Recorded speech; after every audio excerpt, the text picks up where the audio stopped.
Ok, on se marre. Aujourd'hui, procrastiner, c'est top. Procrastiner, continuer. Surtout, n'arrêtez jamais de procrastiner. Je vous ai dit qu'on allait se marrer aujourd'hui.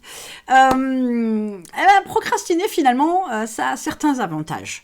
Là où beaucoup de gens tapent dessus, moi, je dirais que c'est une particularité, ni positive ni négative, mais une particularité qu'on peut utiliser pour apporter du positif, notamment dans son business.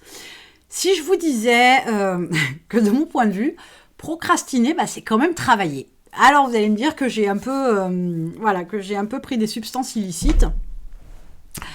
Non, j'ai rien pris, je vous assure. C'est juste j'aime bien voir les choses de manière différente. C'est quand même travailler, pourquoi ? Parce que procrastiner, comme c'est remettre au lendemain, et c'est surtout, du mois plus tard, c'est surtout l'envie de rien faire. Ou alors faire des trucs vraiment qui nous intéressent.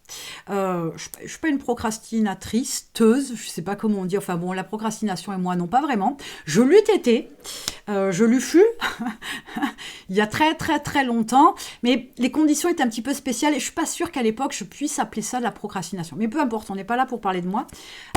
L'idée c'est quoi ? L'idée c'est procrastiner, donc c'est s'accorder du temps pour faire ce qu'on a envie. Ce qui nous fait plaisir, ce qui nous fait kiffer, etc.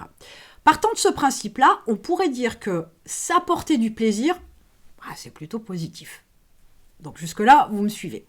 Maintenant, je vous dis, pour votre business, le fait de procrastiner, alors c'est pas toujours, on est d'accord, mais c'est aussi, à un moment donné, chercher à se déconnecter parce qu'on est épuisé. C'est aussi chercher à s'aérer le cerveau pour penser à autre chose, pour mieux revenir après. C'est aussi savoir lever le pied parce que le moment est stressant, etc. Et que, c'est bon, il y en a marre. Donc finalement, c'est un mal pour un bien. Parce que le fait de s'extraire de quelque chose pour faire autre chose, et peu importe, là j'ai cité 3 exemples, mais c'est aussi se préparer à mieux revenir. Donc finalement, vous travaillez à ne rien faire pour pouvoir être plus productif, plus efficace, plus créatif par la suite. Donc, pour travailler à nouveau de manière plus efficace. Vous me suivez toujours ? Alors, donc du coup, j'ai bien raison que finalement, continuer de procrastiner, que procrastiner, c'est quand même travailler et c'est quand même apporter un plus, c'est un ajout supplémentaire qualitatif à votre entreprise. On est d'accord ? Oui, je savais. Donc, l'idée étant toujours d'essayer de regarder les choses sous un autre angle, parce que vous pourriez découvrir des pépites là où vous ne voyez que des choses négatives. Tout est une question de mindset, une fois de plus, de vision, d'angle de vision des choses. Je dis comme un dé avec 6 facettes, on le pose sur n'importe quel support, etc. Vos yeux en voient 3, mais il y en a 3 autres. Donc c'est avec ces 3 autres facettes qu'on peut arriver à voir les choses autrement.